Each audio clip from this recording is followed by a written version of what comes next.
Will she be able to hear me? Or do I have to keep my phone close? No, she Okay. should be able to hear you. Okay, cool. Just making sure. Okay, cool.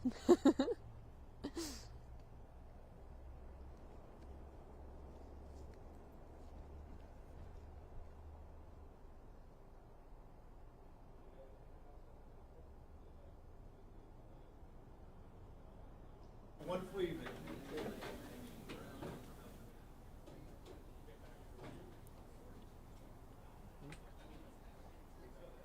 Now, from Atlanta News First Plus, this is Sports Tonight.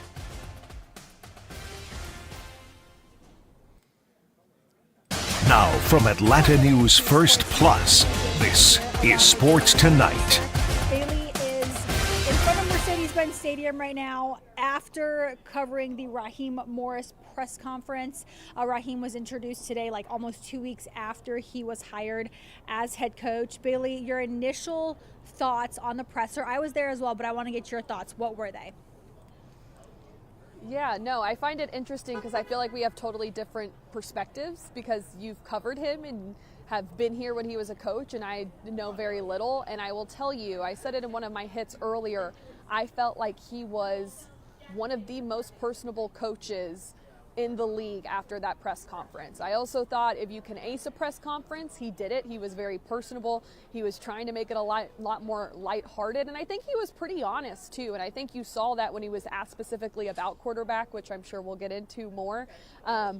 But he basically said, you know, in not so many words, we want someone that's a little more seasoned, and you could tell by his answer of all the attributes he was looking for. But he also recognized that there's other avenues for that, whether that is a trade or whether that is drafting. My overall thoughts is I think he's, you know, it's a cliche in sports, a leader of men.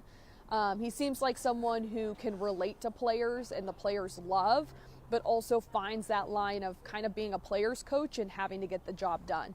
So, you know, there's been a lot of players and coaches speak so highly of him. That's amazing. That's good. But it also, is it going to translate to wins and losses? And I think he'll get the same amount of time Arthur Smith got, which was about 3 years, to figure out if he can win here. Yeah, I agree with you. That 3-year mark, I guess, he's finally on the clock, right? And Raheem will be like that for as long as you cover him. He is super nice. He speaks his mind. He is not afraid to say many things, and I think that's what makes him kind of special in a sense, that he does not hold back. And I think it's because he feels like he has nothing to lose.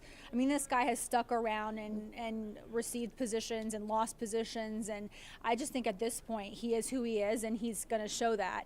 And he does like to make things a little more lighthearted than most head coaches. He doesn't take himself so seriously. Mm-hmm. So I thought it was funny the amount of times that the Super Bowl was brought up, and I don't know if it's just because it was Super Bowl week, but you know, right away Terry Fontenot, the general manager, talked about how Raheem is going to bring a Super Bowl to Atlanta. I'm like, man, like set the stage right away, right? And you know, he expressed his desire to want to do that.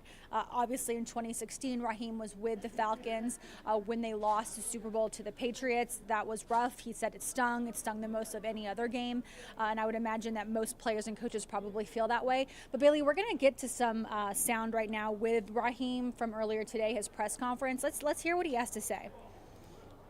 Tight crew today, I can see. Got to loosen you guys up a little bit. I know Allison's back there. She's pretty excited about this. But I had to loosen the crew up. You know, this is not one of those tight situations. I want you guys to be comfortable in this environment with me, because we'll be here a lot, right? And it's pretty cool. But I wanted to start off by first thanking my family. I know they've been mentioned 3 times already, but I wouldn't be in this position without my extended family, my immediate family, whatever you want to call them over there. But my lovely wife, Nikki, my daughter, I don't even know. I can't even look at her anymore. My 13-year-old daughter, Maya, my 8-year-old little princess over there, Malia, and that little dude we call Jalen.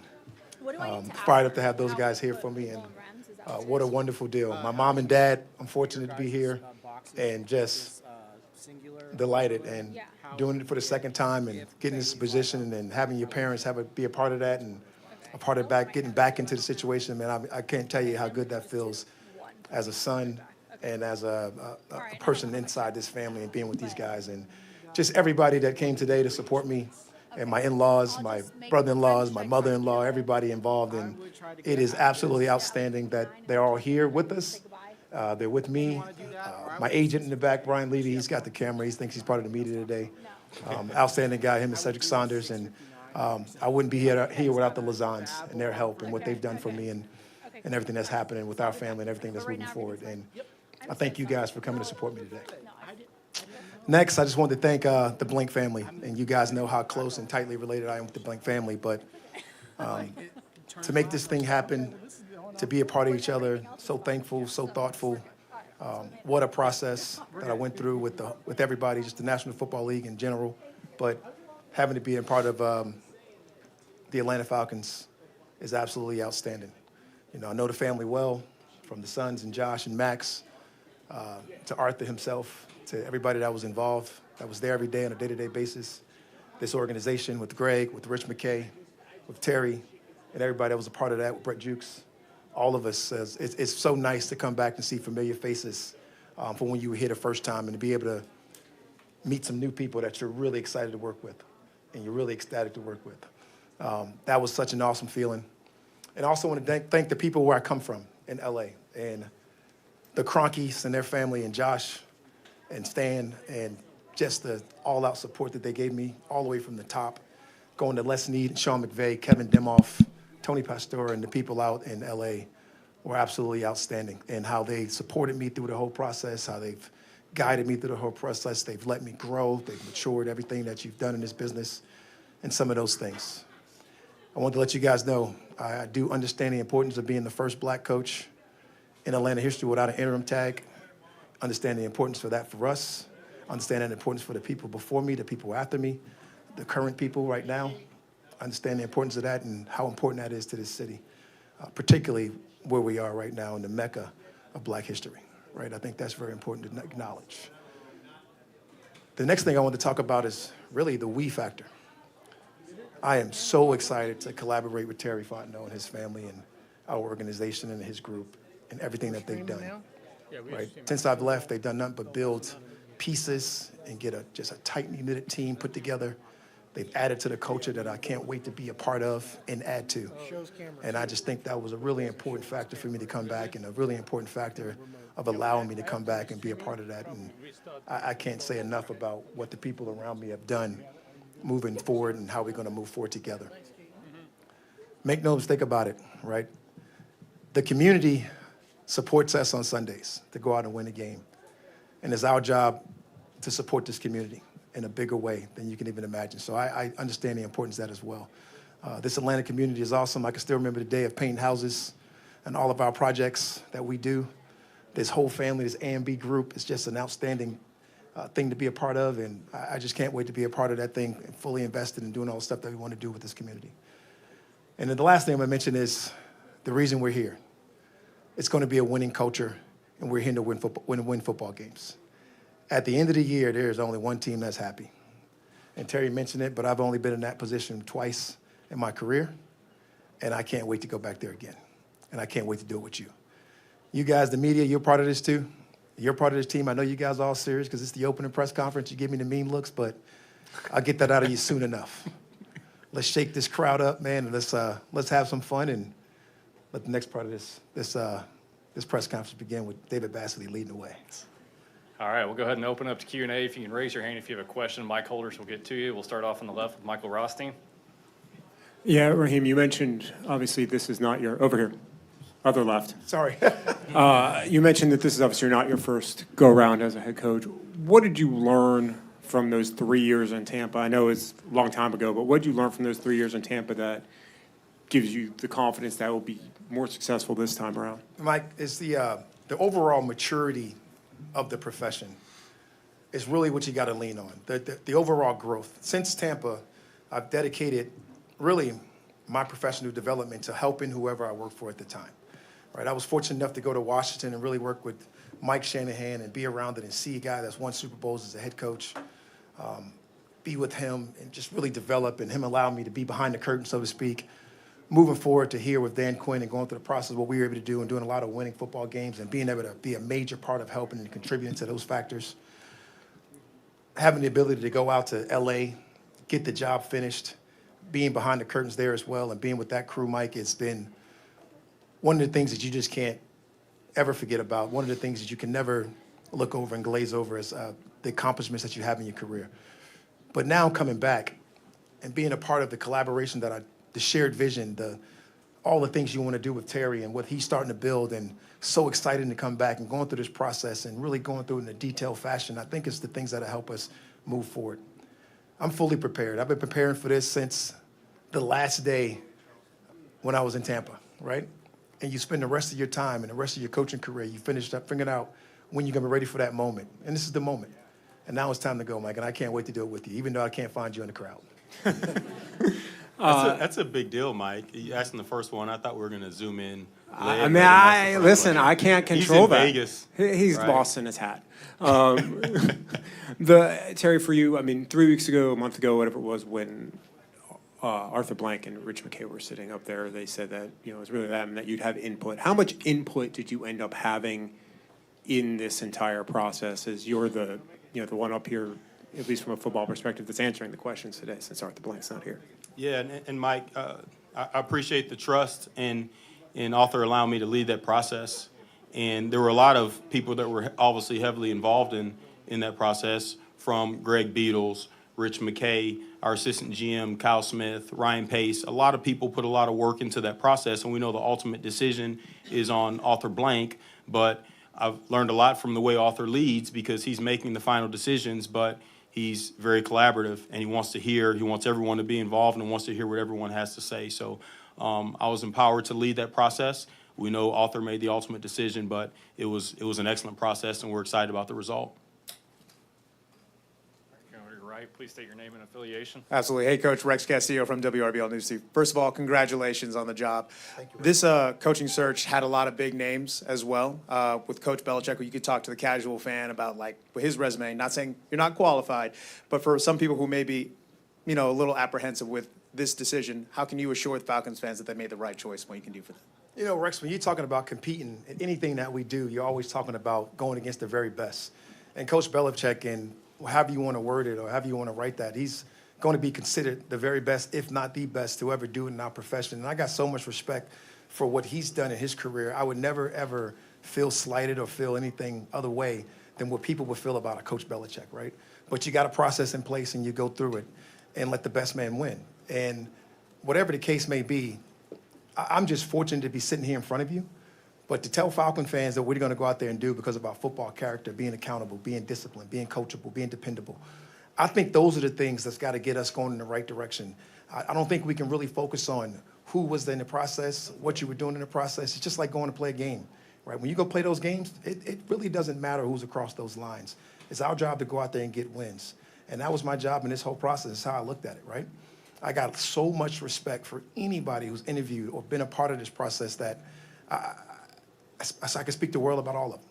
And it's not just Coach Belichick. It's all of them. It's all the people that we interviewed. Now, do I know their names? No, because they didn't matter at the time, right? Most of them were gray matter, because it was just a competition. You're going out there presenting your best self, being the best version of yourself.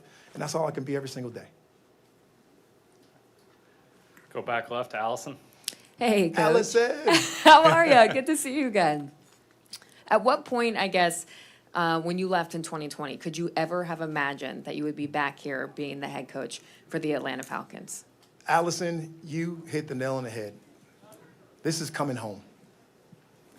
And when you get a chance to go back home in this profession, it is extremely important. And it is extremely critical to everybody involved.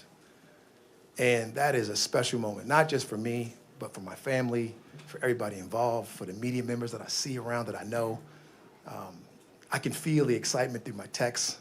I can feel the excitement through the phone calls. I can look at DJ Shockley right now and feel the excitement, even though he's trying to be very serious in the back. But this has been a process for me that has been outstanding and so much fun.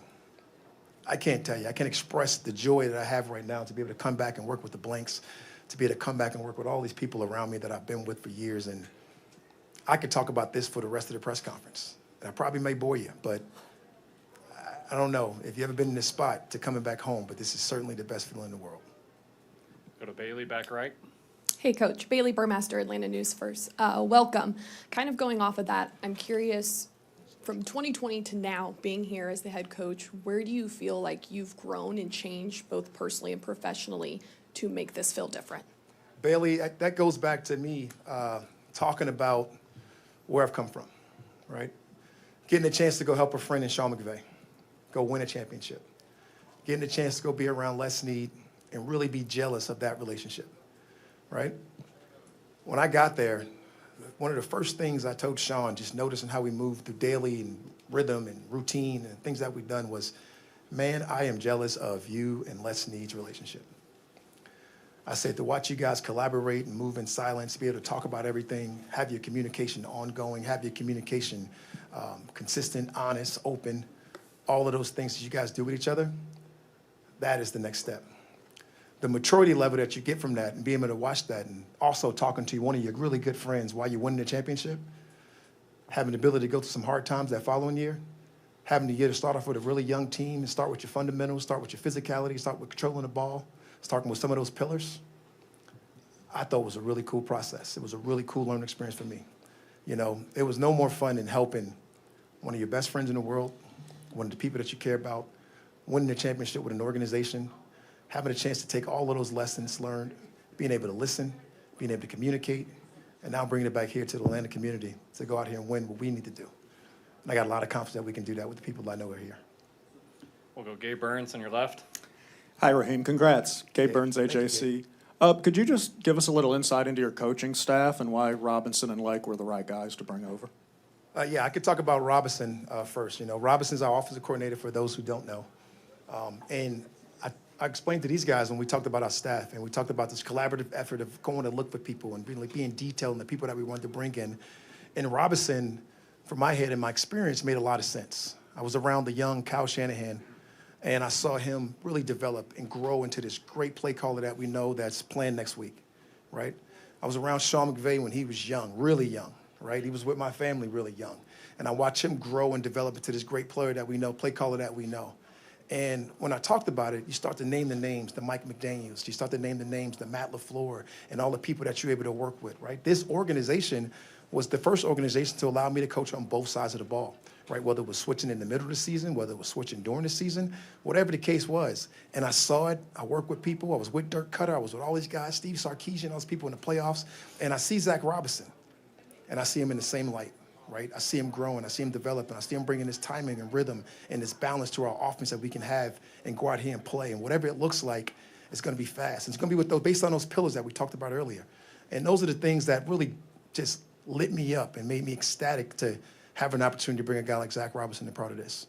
And I won't go as elaborate to the rest of the people, but I go so far back with Jimmy Lake, talking about our Tampa days, our core beliefs, some of the things that we believe in, likely-mindedness, his ability to go call it in college, really have a real tenure in college where you climb the ladder as defensive coordinator, going to a head coach, having the ability to go through some hard times, fighting through some things. So the people you want to be around are really people that really fought through the process. And then I get here and Marquise is here. And you're talking about a young, dynamic coach that you can bring on and keep a part of your staff because of the people you know that you've been around, that you trust, and that's hired this guy. And I thought that was really impressive to me, and I thought that was really important to me to be around the right people, right? This is a people business. And I'll just talk about my coordinators right now, unless you have specifics, but I was really excited to be able to bring those guys as part of the Atlanta Falcon family. Got Josh Kendall on the right. Josh Kendall with The Athletic. You refer to this as home. Why? You know, Josh, I spent a lot of time in Atlanta before I was even in Atlanta, right? I was a frequent Mountain Sky visitor. Right, that allowed me to be around Arthur and his whole family, his entire family, and be a part of that whole nature of what it looks like, right? And a big part of what we do here is listening, right? And when I was here, I had the ability to grow and learn and develop and switching both sides of the ball, like I just mentioned, right? At the same place, at the same time, doing whatever it takes to win football games. Being here in 2016 and reaching the pinnacle and just coming up short, right? That was a real critical moment for me, right? So not only knowing the owner as the owner, but knowing him as a personal level. I've been hired by Rich McKay 3 times, right? In Tampa, here twice, actually 4, right? I mean, you don't get no more home than actually having the ability to talk about those things. Greg Beatles, I remember I walked by this guy in the hallway, we didn't speak, he didn't say a word, right? And I would walk by Greg Beatles at 4 o'clock in the morning, and he'd be the only person in the building. I'm wondering, who was this guy in the building with me, right? And now he's the president of this organization, and we're moving in the right directions. And these people here are just a part of my life. You know, they know my family, I know their families, and I can't wait to build this thing, man. This thing is different, right? You know, we spend more time with the people that we work with, sometimes more than our own families, right? And I have no idea how my wife's made my daughter sit this still and this long and be this patient, but she's done an unbelievable job. And it's no different than what they've done with me and my development. That's why this is home. When you walked in the door at Tampa Bay, what did you think was the single most important part of a head coach's job? And is that answer different as you sit there right now? It's 100%, right? When you're 32 years old, you got all the answers, right? Just ask me, and I'll tell you, right? And what you find out is a learning process every single day. And you better be able to lean on people and talk to people and find out what is the best thing that works, right? When I took this job and I got offered it, right, by Terry and Arthur, obviously, making the decision, but I told him in my interview process, I said, hey, I don't need to be the smartest person in the building. I want to hire, I want to have, I want to be contribute, I want to collaborate with all the smart people that you've assembled. I mean, you talking about Carl Peterberg back there? You're talking about one of the smartest men I know, right? And like, I want to be to collaborate with all those guys and get into the building and do those things and find out what's the best way to move forward with everybody that we're doing. Every person that we brought into the staff, whether it be any position, whether it's chief of staff, Steve Scarnecchia, and you bring a guy in like that to give direction and do the things that you want to do, and you join in with Sarah, who's going to absolutely take us to the next level of what we want to do and how we collaborate and how we go about our business. We're talking about Terry being with Cal and talk about Ryan Pace. The development over the last 10 days has just been so much fun that I'm so excited to get to the job and actually get to Flowery Branch. I heard it's a construction site, but I can't wait to get out there to do what we need to do. And all of those things and all those factors that you build throughout the process help you learn and grow. And if you don't get, I learned a long time ago in Tampa Bay from John Gruden. I took my first job in 2002, the first time Rich McKay hired me. And John used to always tell us, he said, you either get better or you get worse. And I've been in the process of getting better since those days and that moment leading up to us right now. On your right, Steak. Hey, Coach. Steak Shapiro, 92.9 The Game. Unfortunately, 7 years ago was a seminal moment for Atlanta sports as you were up on the sideline to watch it. I'm wondering how much appreciation you have for the pain of that moment and how it shaped some of the Falcon fans. And if you allowed yourself to think about, for yourself and the fans of Atlanta and the folks that have been through what that was, what it would be like to kind of bring it all back home and you be a part of that, and what it would mean for this community. You won the award for best dress, by the way. You got it. I'll tell you this. It is a part of coming home, right? That 2016 loss, it stings as bad as anyone I've ever had. Actually, the worst I've ever had on a stinging momentum, right? And to be able to come back here and get some real cool redemption, right? I want to watch Arthur Blank, work done, some of these guys hold up that trophy. Do you think you have a? Let me finish. Oh, sorry. You're going to ask a question before I get finished. Oh, it was a pause. That was a dramatic pause. I'm trying to give you these real cool, dramatic pauses, and you just don't want to buy in. But that moment for us and our fans, and it's just not that moment. We were a part of it. We were, all of us. We added some pieces. We got different players. We got new leadership. We got different things in place that's going to help us rewrite that history. And I'm going to be right in it with the fans, and they're going to be right in it with us, right? That support that I'm going to show those guys and the support that they're going to show us, we will change that narrative because we can. Go ahead now. No, that's it. Do you think do you see enough pieces here that process looks like it could be on its way? And is there a mindset of how long it would take? You know what the cool part about that is you go through this process and you talk about all these other jobs, right? And you go home, and every time you think about interviewing for a different spot, you think about how you would create, how you would form, how you would collaborate with the people that are there, what you want to do. And this one, you sit home and you're just thinking, man, I hope Terry calls me today. Come on, Terry, just pick up the phone and make the call. Somebody go in there and talk to Arthur and let's get this thing done, right? And you do it because of the things that everybody here was a part of, right? Terry's done a great job, along with the people and the help around this building, in order to form the team and put them in position to go out there and win, right? It's a big old elephant in the back of the room, and who's going to be the trigger man, who's going to do those things, and let's go collaborate together. Let's go figure out those things. Let's go put ourselves in the best position to go win football games, and I got a lot of confidence in the people in this room that we can. Mark Zeno on your left. Raheem, Mark Zinn on 92.9 The Game. This is for you and Terry as well. Kind of dovetailing that, taking this job right now with an owner who has clearly expressed his desire to win now, with a roster that looks like it's ready to win now. I know you're in year one, and there usually is some grace period, but Terry also in year 4. How much pressure do you feel at this moment to get this team to the playoffs and win now in your first year for both of you? If you can give me an opportunity to let me know which owner doesn't give you pressure to win now, I'd like to field that question back to you. But I don't hang on many NFL owners.